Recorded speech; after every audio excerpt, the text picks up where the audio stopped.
জঙ্গলের মধ্যে দিকে আমি যাচ্ছি, এই যে দেখতে পাচ্ছেন পুরোটা ঘাস জঙ্গল বাগান, সেটা অনেক কিছু থাকতেও পারে আমার সামনে। সাথে থাকুন আপনারা। আপনাদের জন্য কষ্ট করে এই ভিডিওটা বানাচ্ছি। অবশ্যই একটা লাইক কমেন্ট ও সাবস্ক্রাইব করবেন। এই যে দেখতে পাচ্ছেন আমি কতটুকু জঙ্গলের মধ্যে কিন্তু হেঁটে যাচ্ছি। কি জানি বা সাপ থাকতে পারে, জুকও থাকতে পারে, যে কোনো কিছু থাকতেও পারে। শুধুমাত্র আপনাদের জন্য যাচ্ছি, কিন্তু একটা কমেন্ট অবশ্যই করবেন। এই যে পুরোটা জঙ্গল দেখতে পাচ্ছেন। নমস্কার দর্শকবৃন্দ, শিবানী এক্সপ্লোরার ইউটিউব চ্যানেলে আপনাদের সবাইকে স্বাগত জানাচ্ছি। আজকে আমি এসেছি একটা খুব সুন্দর জায়গা, আমি আপনাদেরকে দেখাবো, যেটা দেখে আমি লুপ সামলাতে পারিনি। এর জন্য আপনাদের জন্য নিয়ে এসেছি সেই নতুন ধরনের একটা ভিডিও। অবশ্যই চোখ রাখুন শিবানী এক্সপ্লোরার ইউটিউব চ্যানেলে। অনেক কিছু দেখাবো আমি আজকে এই ভিডিওর মাধ্যমে। একটা সুন্দর বাগান, নোয়াগাঁও ডিস্ট্রিক্টের কলিয়াবরের কুলিডোঙ্গা নামে সেই জায়গাটাতে আমি এসেছি একটা বিয়ে বাড়িতে। সেই বিয়ে বাড়ি থেকে রাস্তা থেকে যাওয়ার সময় ওনারাই কিন্তু ক্ষেত করে থাকেন, ওনাদেরই জায়গা। সেই জায়গাটা আমি আপনাদেরকে দেখাবো। আর খুব সুন্দরভাবে ওনারা প্রসেসিং করে এত এত ফসল উৎপাদন হয়। এর জন্যই আজকের আমার এই ভিডিওটা। তো সাথে থাকুন আর স্কিপ না করে পুরো ভিডিওটা দেখবেন। এবারে আমি আপনাদেরকে দেখাচ্ছি, এই যে ক্যাপসিকাম দেখতে পাচ্ছেন অনেকটা, এই যে ছোট বড় এক একটা গাছের মধ্যে অনেক ধরনের অনেক ক্যাপসিকাম। একটা গাছের মধ্যে কমপক্ষেও 20-25টা ক্যাপসিকাম কিন্তু আছে প্রত্যেকটা গাছের মধ্যে। আর এত সুন্দর প্রসেসিং করেছেন ওনারা। জেনে নেব ওনার কাছ থেকে কিভাবে করেছেন। পেহি কেনেকুৱা কৰিছে এইটো প্ৰচেছিংটো? এইটো সৰু সৰু পুলিবিলাক প্ৰথমতে ৰুই পেলাই তাৰপিছত অলপ হেৰি কৰি পেলাই খলবিলাক খান্দি দিয়া হয়। খলখিনিত মানে পানী যাতে ৰ'ব নোৱাৰে তাৰ কাৰণে পলিথিন হেৰি দি পেলাই পুলিবিলাক ৰোৱা হয়। সেইখিনি ৰোৱাৰ পাছত হেৰি অলপ দিনৰ পাছতে সেইখিনি পলিথিনটো সমানে দিয়া হয়। সমানে দি পেলাই খেতিটো এনেকৈ হেৰি কৰি পানী দি দি হেৰি কৰা হয়। তাত সাৰ আৰু সাৰ কাৰণে গোবৰহে দিয়া হয়। আচলতে গোবৰ খেতিৰ কাৰণে উত্তম হয়। ইয়াত মানে কেমিকেল সাৰ প্ৰয়োগ কৰা নহয় আৰু সেইকাৰণে ইয়াত মানে উৎপাদনটো বেছি হয় কাৰণে কৃষকসকল লাভৱান হয়। তো বুঝতেই পারলেন, কৃষক সকল সব লাভবান হয়। জৈব সার ব্যবহার করেন ওনারা, কোনো কেমিক্যাল সার ইউজ করেন না। আর প্রসেসিংটা আপনাদেরকে আমি দেখিয়ে দিয়েছি, পলিথিন দিয়ে ইউজ করে ওনারা একটা গ্যাপ মেনটেন করে কিন্তু এই গাছগুলো লাগানো হয়। প্রত্যেকটা গাছের মধ্যে একটা গ্যাপ থাকবে যাতে বড় হয়ে একটার উপরে আরেকটার সঙ্গে আরেকটা গাছ না লাগে। এই জন্যই ওনারা এত সুন্দরভাবে প্রসেসিং করেন। আর বৃষ্টি পড়লে যাতে এইভাবে নিচে দিকে জলটা চলে যায় আর যাতে গাছটা না পচে, এর জন্য। তো কি বুঝলেন, এত সুন্দর প্রসেসিং। যারা এখনো পর্যন্ত এই প্রসেসিংটা করেননি অবশ্যই করবেন। আর আমার ভিডিওতে অবশ্যই কিন্তু একটা লাইক কমেন্ট করবেন। বাজার থেকে কত দাম দিয়ে ক্যাপসিকাম কিনে আনি, কিন্তু এখানে দেখুন পুরোটা গাছের মধ্যে এইভাবে, প্রত্যেকটা গাছের মধ্যে কিন্তু এইভাবে ক্যাপসিকাম আছে। মানে এত ক্যাপসিকাম হয়েছে, অনেকগুলো এরকম পড়ে যাচ্ছে। মানে এগুলা উৎপাদন অতিরিক্ত হয়ে গেছে, কৃষকরা নিতে পারছে না বা কন্টিনিউ বাড়ছে এর জন্য। তো সত্যি এইভাবে ওনারা যে চাষ করে থাকেন লাভবান হয়ে থাকেন। যারা এখনো পর্যন্ত এইভাবে চাষ করেননি অবশ্যই একবার করে দেখবেন, উপকৃত হবেন। খুব সুন্দর ক্যাপসিকাম প্রত্যেকটা গাছের মধ্যে। যে দেখাচ্ছি আমি আপনাদেরকে, এই যে কত সুন্দর সুন্দর লাল লাল সবুজ সবুজ একদম পুরাটা। এই যে অনেকগুলো ক্যাপসিকাম। এই যে আমি কিছুটা পেরে নিয়ে যাচ্ছি আজকে, যেহেতু পেহি আছেন উনারই বাগান, এর জন্য আমি নিজে নিজে পাচ্ছি কয়েকটা, বেশি পারবো না। এটা পাড়ার আনন্দটাই আলাদা। এই যে রঙা ক্যাপসিকাম, গ্রিন আৰু রঙা অনেকগুলা। এই পারি এই যে ভালো লাগলে আপনাদের অবশ্যই একটা লাইক কমেন্ট করবেন, কিন্তু যাতে এই ধরনের আরো ভিডিও আমি নিয়ে আসতে পারি। সবাই ভালো থাকবেন। ক্যাপসিকামের কিলো কিমান পাইকারি রেটটো? যেতিয়া দাম বেছি হয় তাত 30 টাকা হয়, এতিয়া 20 টাকা 25 টাকা।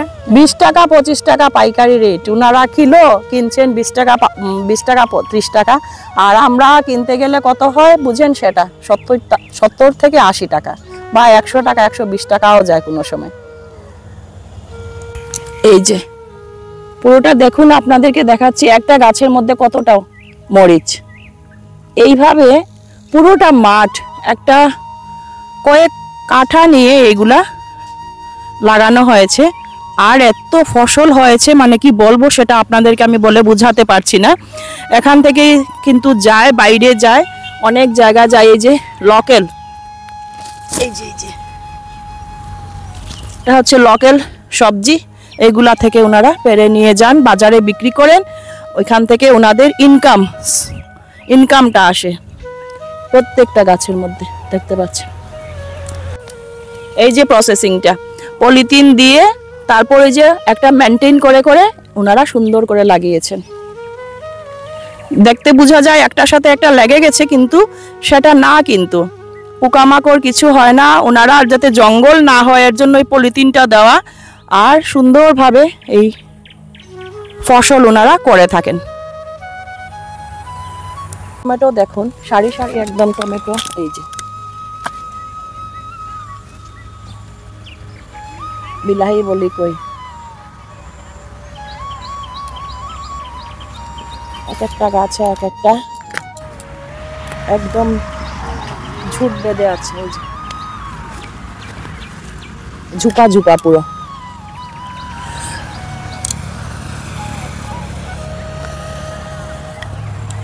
অনেকটা জায়গা নিয়ে এই টমেটো ক্ষেত হয়েছে। দেখাচ্ছি আমি আপনাদেরকে।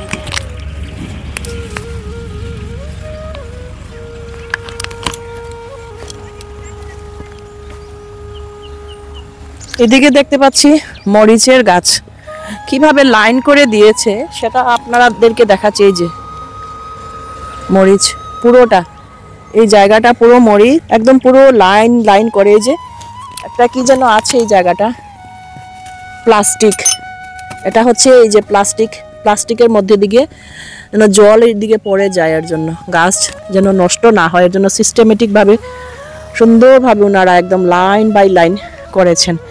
ঘাস জঙ্গল কিছু নেই, এদিক থেকে মাটি নিচে আর উপর দিকে প্লাস্টিক দিয়ে দিয়েছেন। এই যে লাইন লাইন সারি সারি বেঁধে একদম মরিচ ক্ষেত, জলকিয়া।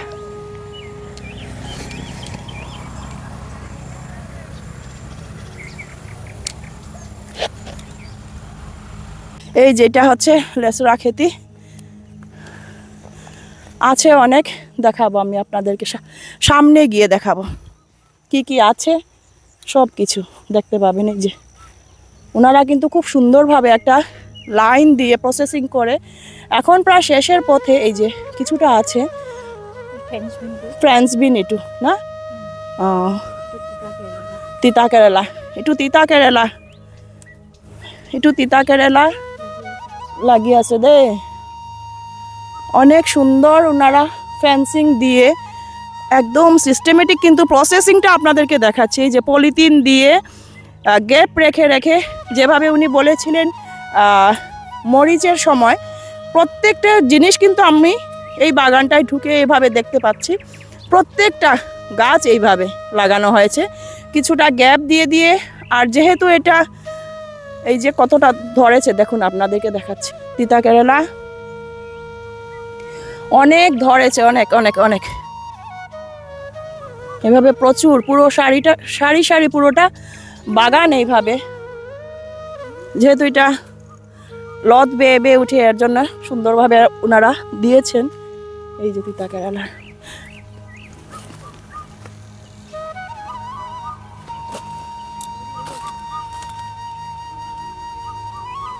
কতটা দেখতে পাচ্ছেন আপনারা, অনেক।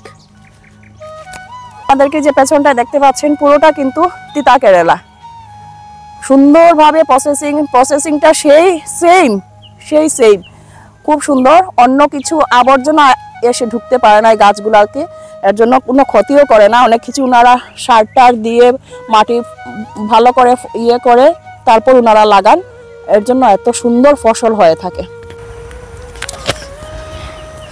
নমস্কাৰ বাইদেউ। এইটো কেনেকুৱা প্ৰচেছিংটো? প্ৰচেছিংটো এই মাটিটোত পুৰা হাল মাৰিব লাগিব, হাল মাৰি গোবৰ সাৰ, তাৰপিছত তাৰমানে এইটোত লগা যিমানখিনি বস্তু সেইখিনি দি মাটিটো শুকোৱাৰ ওপৰত পলিথিন পাৰি দিব লাগে, যাতে সেই মাটিটো সাৰটো বেলেগ জেগালৈ বৰষুণত উটি নাযায়। তাৰ পাছত ইয়াৰ পুলিটো বেলেগ জেগাত পচাই থৈ এটা এটা ফুটা কৰি কৰি এই পুলিটো লগোৱা হয়। এটা এটা ফুটা নিৰ্দিষ্ট জোখত মাপত লগাব লাগে আৰু নিৰ্দিষ্ট মাপত না নিৰ্দিষ্ট মাপত তেতিয়া বস্তুটো বেছিকে লাগে কাৰণ এজোপা গছৰ ডিষ্টেঞ্চ থাকিব লাগিব না।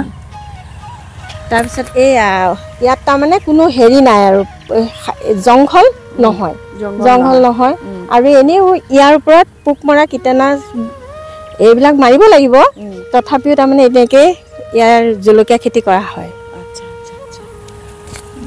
এখানে এসছি আমি দেখতে পাচ্ছি অনেকগুলো টমেটো, যেটা এই যে প্রত্যেকটা গাছের মধ্যে প্রায় আধা বিঘা জায়গা নিয়ে এই টমেটো ক্ষেতটা ওনারা করেছেন, খুব সুন্দর।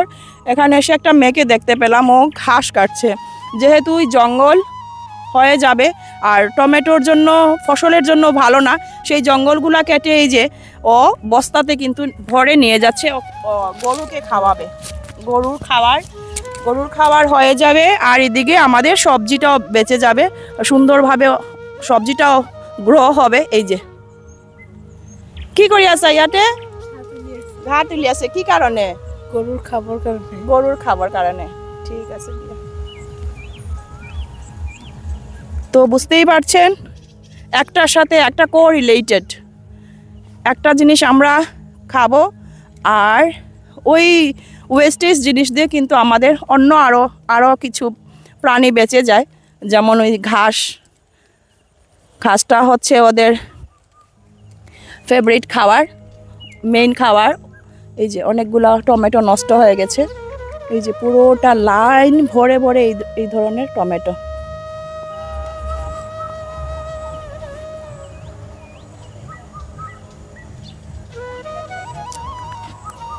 জানি না কতটুকু ভিডিওর মধ্যে উঠছে, কিন্তু আমি যে সামনে আছি মানে একদম বিশ্বাস করতে পারবেন না, মানে এত ফসল হয়েছে দেখে আমি লুপ সামলাতে পারিনি, এর জন্য আমি ঢুকে গেলাম আপনাদেরকে দেখাবো এর জন্য। তো কিরকম লাগলো আপনাদের? অবশ্যই ভালো লাগবে। নতুন ধরনের একটা ভিডিও নিয়ে এসেছি আমি আপনাদেরকে।